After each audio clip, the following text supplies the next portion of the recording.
પ્રિય મિત્રો, આજે આપણે વાત કરીશું લિપ બામ અને કુદરતી ટચ વિશે. આપણે સૌ જાણીએ છીએ કે આજના સમયમાં કેમિકલ આધારિત પ્રોડક્ટ્સથી ત્વચા તેમજ હોઠોને ઘણું નુકસાન થાય છે. ખાસ કરીને શિયાળામાં હોઠો સુકાઈ જાય છે, ફાટી જાય છે અને વારંવાર દુખાવો થાય છે. એવામાં એક નાનો પણ અત્યંત ઉપયોગી મિત્ર છે લિપ બામ. પણ એ છે કેવું લિપ બામ? કેવું લિપ બામ પસંદ કરવું જોઈએ? તો મિત્રો, કુદરત પાસે દરેક સમસ્યાનો સર્વોત્તમ ઉકેલ છે. નેચરલ લિપ બામ માત્ર નરમાઈ આપે છે એટલું જ નહીં, પરંતુ આપણા હોઠોને રાસાયણિક અસરોથી પણ સુરક્ષિત રાખે છે.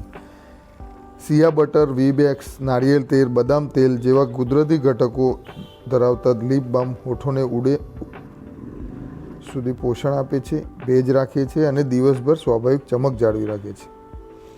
અંતમાં એટલું જ કહી શકાય, કુદરતને પસંદ કરો, શુદ્ધતાને અપનાવો અને તમારા હોઠોને આપો સાચો નેચરલ કેર.